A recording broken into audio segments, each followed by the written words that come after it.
গতকালকে আমার ক্যানিং পশ্চিম বিধানসভার অন্তর্গত ঘুটিয়ারি শরীফ অটো স্ট্যান্ডে একটি অধিকার সভা ছিল।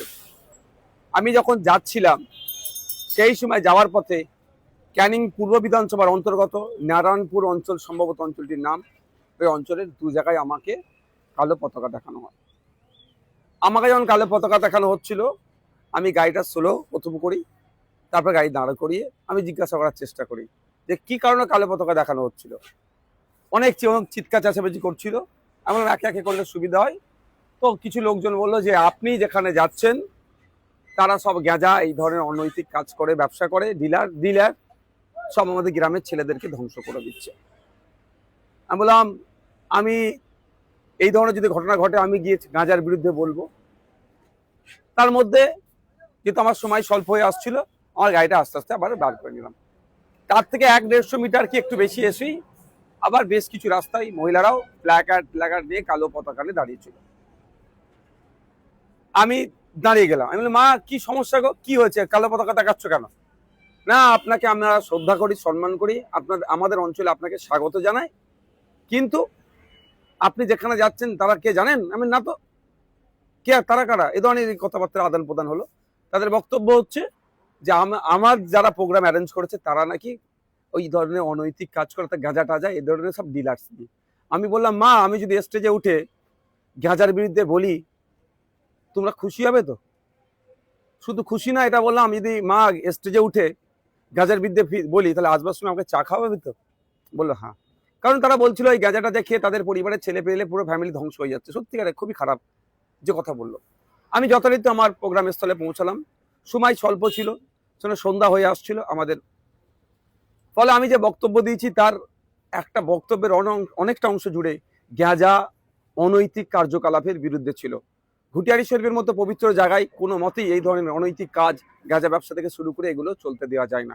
তার সাথে আমি এটাও বলেছি গাঁজা তার পশ্চিমবাংলা সে অর্থে চাষ হয় না, আসছে কোথা থেকে? বেশি শুনেছি নাকি উড়িষ্যার দিক থেকে আসে। তাহলে পশ্চিমবাংলায় গাঁজাগুলো কিভাবে ঢুকছে? এরা যদি ডিলারশিপ নিয়ে করে গাঁজাটা, তাহলে ঢুকছে কি করে? নিশ্চিতভাবে রাজ্যের পুলিশ মন্ত্রীর দোষ আছে।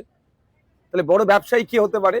তখন মানুষ পাবলিক যে যার মতো উত্তর দিয়েছে। যাক, গাঁজার আমি তুমুল সমালোচনা করেছি। গাঁজা মুক্ত শুধু ঘুটিয়ারি শরীফটাই পশ্চিমবাংলায় গাঁজা মুক্ত করতে হবে। এতে পশ্চিমবাংলার যুব সমাজ ধ্বংস হয়ে যাচ্ছে, পরিবার ধ্বংস হয়ে যাচ্ছে। বলা প্রোগ্রাম শেষ হওয়ার পরে অগণিত মানুষ উপস্থিত হয়েছিল। সে প্রোগ্রামের স্থলে নোংরামি করার জন্য শাসক দল তার বড় বড় ঝান্ডা লাগিয়ে দিয়েছে। আমি একটা ঝান্ডা সরাইনি, তারা দিয়েছে দিক। ফিরে আসবার সময় যেখানে আমি যে জায়গায় আমাকে মায়েরা দাঁড় করে মানে পতাকা দেখাচ্ছিল, আমি সেখানে দাঁড়ালাম, চা খেলাম তাদের হাতে। যদি আমি কিন্তু গাড়ি থেকে নামিনি, গাড়ি থেকে চা খেলাম, তাদেরকে বললাম, তারা আমার কথা বুঝলো। তারা একটা কথা বলছিল গাঁজা আর পাত্তার কথা বলেছি, আপনি গাঁজার কথা শুধু কেন বলেছে? কারণ আমি সত্যিকার অর্থে তাদের বললাম বাবু আমি গাঁজা আর পাত্তার মধ্যে ডিফারেন্স জানতাম না, কি ব্যাপারটা বলো। ওরা একটু ব্যাপারটা বলো, ঠিক আছে এরপর থেকে গাঁজা আর পাতার বিষয়ে বলবো। যাক, তারা কনভিন্স হয়েছে। এবং এটাও বলে এসছি যে তারা বলছে তারা আমাদের ফুরফুরা শরীফে নাকি আসেন, আমাদেরকে খুব ভালোবাসেন। আমি ঠিক আছে তুমি তো আসো, যে কোনো একটা শুক্রবারে যদি মনে হয় আমার সাথে স্টেজে ওই ছেলেগুলো ছিল, এরা গাঁজার কোনো বিজনেসের সাথে যুক্ত, তার নাম আর একটা করে ছবি যদি পারো আমাদেরকে দাও, দেখো তার বিরুদ্ধে আমরা কি ব্যবস্থা গ্রহণ করি। এটাও বলে তাকে চলাম।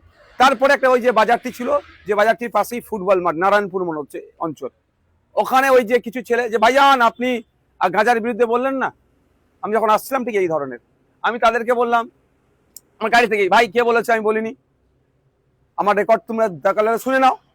তখন ওরা আরো কিছুজন সাইডে আসলো। আমি গাড়িটা দাঁড় করো। বাবু, আমি আবার গাড়িটার কাঁচটা খুলে, দরজাটা খুলে গাড়ির ভিতর থেকে আমি একটু বাইরের দিকে বার হলাম। তো বললাম যে আমি কে বলেছে বলিনি, তোমাদের কথা শুনে গিয়ে আমি ওখানে বলেছি না ভাইজান আপনার স্টেজে যারা ছিল তারা নাকি গাঁজা ব্যবসায়ী, গাঁজার ডিলার। আমি বললাম বাবু আমি তো জানি না, তো তুমি আমার ডিটেলসটা দাও, তার ভিতরে কি ব্যবস্থা গ্রহণ করি দেখি, দেখো তোমরা।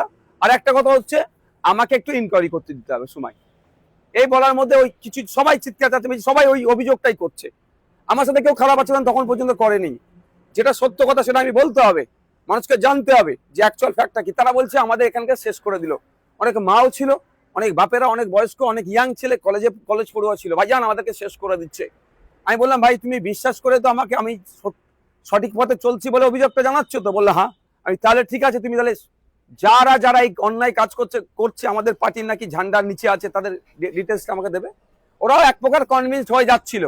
সেই সময় 2-4টে লোক আসে, দেখলাম কি ওই ভিড়কে, তোমরা যাও তোমরা যাও তোমরা যাও, আচ্ছা আপনাকে আর বলতে হবে না, আপনি চলে যান। ব্যাপারটা একটা বোঝার আছে। যাদেরকে আমাদের বিরুদ্ধে খাপিয়ে তোলার চেষ্টা করেছিল, বাস্তব কথাটা বলেছি, তারা বোঝার চেষ্টা করেছে তাদের লড়াই গাঁজাকে বন্ধ করার যদি সত্যি করে হয়, আমিও গাঁজা বন্ধের পক্ষে, গাঁজার যেটা চলছে এর বিরুদ্ধে আমি। সুতরাং তারা কনভিন্স যখন হতে শুরু করলো, দেখলাম এটা হলো। এবার তারপরে আমি ঠিক আছে অবশ্য ভালো থাকো, যদিও তারপরেও বললাম ওর মধ্যেই যদি কারো মনে হয় যে এরা অন্যায় করছে, আমাদের পার্টির সাথে যুক্ত আছে, তাদের ডিটেলসটা দাও, তাদেরকে আমরা একটু টাইম দাও, ইনকোয়ারি করে তাদেরকে বহিষ্কার করে দেবো, বার করে দেবো, কোনো সমস্যা হবে না। কারণ আমরা সমাজ ব্যবস্থা পরিবর্তনের জন্য রাজনীতিতে এসেছি, এই গাঁজা মুক্ত সমাজের জন্য এসেছি। আর আমাদের ঝান্ডা ধরে গাঁজা তো বিক্রি করবে, তাহলে তাদেরকে কোনোদিন রাখতে পারি? বলার পরে আস্তে আস্তে আমরা আসছি। বা দু সাইডে প্রচুর লোকজন দাঁড়িয়ে আছে, ভালোবাসার মানুষও আছে, তৃণমূলেরও লোক থাকে। কারণ যখন আমি যাচ্ছিলাম, প্রথম যারা আমাকে কালো ঝান্ডা দেখাচ্ছিল, যে ঝান্ডা দেখাচ্ছে সে হাসছে, আমি তাকে বললাম বাবু হাসলে, এরম ভাই বললাম যে হাসলে আর বিপ্লব হয় না, তুই প্রতিবাদও করছে, হাসছে কেন? মুখ বিনা হাসিতে কালো ঝান্ডা দেখাও, সে হেসেই যাচ্ছে। আসবার সময় তার সাথে দেখা হয়েছে, তার হাতে ঝান্ডা ছিল না, তখনও হাসছিল। দেখার সব মানুষজন থাকে, যেভাবে তাকে আমাকে স্বাগত জানাবে বলুন, বা আমার প্রতিবাদের জন্য তারা দাঁড়িয়ে আছে, যেটা ভাষাই নেবেন। রাস্তার দু সাইডে প্রচুর লোকজন দাঁড়িয়েছিল, এবার আস্তে আস্তে তাদের হাত দেখাতে এসেছি, কে কেমন আছে না আছে করতে করতে আসছি। ঠিক বাজারটা শেষ হবে, সেই খবর পাচ্ছি নাকি আমাদের শুভাকাঙ্ক্ষী কিছু যারা প্রোগ্রামে গিয়েছিল, বাইকে করে ফিরছিল, তাদের উপর চড়া হয়েছে। এই চড়াওটা হয়েছে, নোংরামি কাজ করেছে। এটা এবার যখন যারা আমাকে প্রথম বলছিল ভাইজান গাঁজা নিয়ে প্রতিবাদ করতে হবে, আপনি গাঁজাওয়ালাদের প্রোগ্রামে যাচ্ছেন, তারা আমার কাছে ছিল। আমি বললাম বাবু এটা কি হলো? তুমি আমাকে সঠিক দিশা দেখাচ্ছিলে, আর এই ধরনের অন্যায়টা কারা করলো? তখন ওরা সরাসরি বলছে ভাইজান এটা আমরা করিনি। তাহলে কারা করলো? ওটা কারা করলো?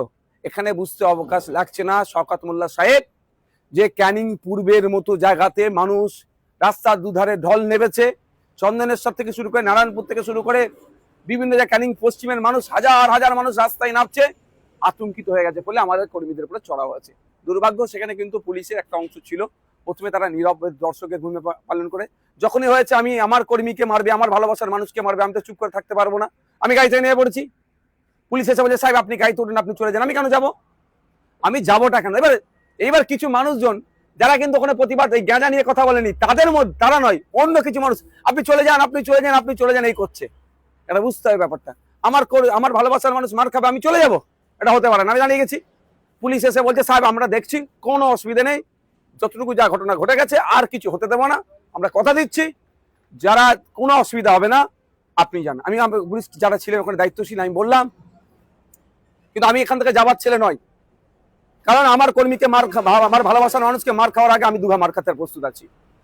তারা আমাকে রিকোয়েস্ট করেছে, বা গ্রামের কিছু শুভবুদ্ধি সম্পন্ন মানুষ বললো যে ভাইজান, এবং যারা প্রথমে আমাকে বলছিলেন যে গাঁজা নিয়ে গাঁজাওয়ালাদের প্রোগ্রামে আপনি যাচ্ছেন কেন, তারাও এসে গেছিল অনেকে কাছাকাছি এসে, ভাইজান আমরা দেখছি, আমরা এটা মর্মাহত, এরকমই ভাষা বলেছে, আমরা মর্মাহত, এই কাজটা আমরা করতে চাইনি, কেউ মধ্যিখান থেকে করে দিয়েছে। এবার কেউ মধ্যিখান থেকে করে দিয়েছে সেটা হয়তো উনা বললেও আমি বলছি শওকত সাহেবের ঘনিষ্ঠ মানুষরা এই সুযোগটা নিয়েছে। তো এই অবস্থা হয়েছে। আমাকে আস্তে আস্তে আমরা বাড়ি আসলাম, আমি জাস্ট বাজারটা ক্রস করে আমি দাঁড়ালাম, আমাদের যে বাইক যারা, আমি পুরো খবর নিলাম ওখান থেকে যাদেরকে তাদের উপর আক্রমণ চালিয়েছে, তারা ওখান থেকে যতক্ষণ রেস্কিউ হয়েছে, আমি ওখানে অপেক্ষা করেছিলাম, তাদেরকে তাদের বাড়ি পৌঁছাবার জন্য আমি রাস্তা দেখিয়ে আমি বাড়ি এসেছি। এই হচ্ছে ঘটনা। ব্যাপারটা হচ্ছে আমরা প্রশ্ন, এখানে অঞ্চলটার নাম কি? সম্ভবত নারায়ণপুর অঞ্চল। ওখানকার বিধায়ককে শওকত মোল্লা সাহেব, ওখানকার এমপি কে তৃণমূলের এমপি, ওখানকার প্রধানকে তৃণমূলের, ওখানকার জেলা পরিষদের সদস্যকে তৃণমূলের, ওখানে সমিতির সদস্যকে তৃণমূলের, ওখানকার নয় সারা রাজ্যের মুখ্যমন্ত্রী কি মমতা ব্যানার্জি। তাহলে গাঁজাটা বন্ধ করার দায়িত্ব কার? যদি প্রশ্ন আমার, যদি আইএসএফ এর ছত্রছায়া থেকে কেউ গাঁজা ডিলার করে, এইটাই তো সুযোগ শওকত সাহেবের কাছে, ওকে ধরে জেলের মধ্যে ভরে দেওয়া। তা করছে না কেন? মানুষকে এই ধরনের প্রোগ্রাম করাচ্ছে বা এই ধরনের প্রোগ্রাম করছে কেন? প্রশ্ন থেকে যাচ্ছে। যেখানে বিধায়ক শওকত সাহেব, তার এলাকায় গাঁজাতে গ্রাম শেষ হয়ে যাচ্ছে বলছে, অঞ্চল নাকি শেষ হয়ে যাচ্ছে, তাহলে গাঁজাটা ব্যবসাটা বন্ধ করতে পারছে না কেন? ওরা তো সরকারে আছে। এমনিতেই আমাদের কর্মীরা কিছু করে না, ভাঙড়ে রাজ্জাক্কা খুন হলো আইএসএফ এর নেতাদের নামে চিৎকার চেঁচামেচি করে আইএসএফ এর নেতাদেরকে কিভাবে গ্রেফতার করতে হবে তার জন্য উঠে পড়ে লেগে গিয়েছিল। আর আইএসএফ এর কোনো ওনাদের কথা যদি কেউ গাঁজা বিক্রি করে, এই তো সুযোগ তাকে ধরে জেল খাটানো। সম্পূর্ণরূপে আইএসএফ কে সাথে আর রাজনৈতিক ভাবে পেরে উঠতে পারছে না। সাধারণ সরল সহজ মানুষকে ভুল বুঝিয়ে আমাদের বিরুদ্ধে খেপিয়ে তোলার চেষ্টা হচ্ছে। যখন সেই সহজ সরল মানুষটাকে তাদের ভাষায় আমি বুঝিয়ে দিচ্ছি, ওরা চাইছে গাঁজা বন্ধ হবে, নওশাদ সিদ্দিকীও চাইছে গাঁজা বন্ধ হোক। ওরা বলছে আপনি কেন গাঁজাওয়ালাদের প্রোগ্রামে গিয়েছেন? আমি বলছি গাঁজাওয়ালাদের প্রোগ্রামে কি আমি তো জানি না, আইএসএফ এর প্রোগ্রাম, কারা অ্যারেঞ্জ করেছে আইএসএফ এর নেতৃত্বরা। তারপরেও বলেছি আমি স্টেজে উঠে গাঁজার বিরুদ্ধে কঠোরভাবে বলবো এবং স্টেজে উঠে কঠোরভাবে প্রতিবাদ করেছি। ঘুটিয়ারি শরীফের মতো পবিত্র জায়গাতে কোনোভাবে গাঁজা এই ধরনের অন্যায় কাজকে প্রশ্রয় দেওয়া যাবে না, সারা রাজ্যের ক্ষেত্রে বলেছি। তাহলে স্বাভাবিকভাবে ওরা আমাকে যে কথা বলেছিল আমি স্টেজে উঠে যে সে কথা বলেছি। আর একটা কথা কি থাকলো যে আপনার নাকি যারা অ্যারেঞ্জ করেছে তাদের মধ্যে কয়েকজন নাকি গাঁজার ডিলার, সেটাও বলেছি তাদের পার্টিকুলার যাও, আমি ইনকোয়ারি করে দেখবো, যদি হয় পার্টি থেকে বার করে দেবো। তাহলে সাধারণ মানুষ বলুন বা তৃণমূল যাদেরকে বুঝিয়ে নিয়ে এসেছিল বলুন, তারা আমার কথাতে তারা স্যাটিসফাইড হয়ে গেছে, আমার কথাতে তারা ভরসা পেয়েছে। যখনই ভরসা পাচ্ছে তখন তৃণমূল দেখছে আরে কি করতে গেলাম তার তো উল্টো হয়ে গেল, করতে গেলাম নওশাদ সিদ্দিকীর বিরুদ্ধে খাপিয়ে তুলবো, আবার নওশাদ সিদ্দিকী তাদের হাতে চা খাচ্ছে, নওশাদ সিদ্দিকীকে তারা চা খাওয়াচ্ছে কালো ঝান্ডা ছেড়ে দিয়ে। এই জন্যই তারা হয়তো পিছন দিক থেকে, আমি যখন পার হয়ে যাচ্ছিলাম আমার কিছু বাইক আরোহী শুভাকাঙ্ক্ষী যারা ছিল তাদের আক্রমণ চালিয়েছে। পুরুষরা পিছন দিক থেকে আক্রমণ করে, বীর পুরুষরা কাজ করে না, বীর পুরুষরা সামনে থেকে লড়াই করে। আমি আবারও বলছি ঘুরিয়ারি শরীফ না, সারা রাজ্যের গাঁজা বন্ধ করতে হবে, কোনোভাবে গাঁজা পশ্চিমবাংলায় চলবে না। আর পশ্চিমবাংলায় গাঁজা আসছে কেন? সব থেকে দায়ী মমতা ব্যানার্জি। মমতা ব্যানার্জি রাজ্যের মুখ্যমন্ত্রী, পুলিশ মন্ত্রী, সে টাকার পরেও কেন এলাকায় গাঁজা ঢুকবে? যদি এরা গাঁজা ডিলার হয় তাহলে গাঁজার তাহলে ওয়েস্ট বেঙ্গলের জন্য কে দায়িত্ব নিয়েছে গাঁজা সাপ্লাইয়ের? এই প্রশ্নটা আমি সাধারণ মানুষের উদ্দেশ্যে ছেড়ে দিলাম।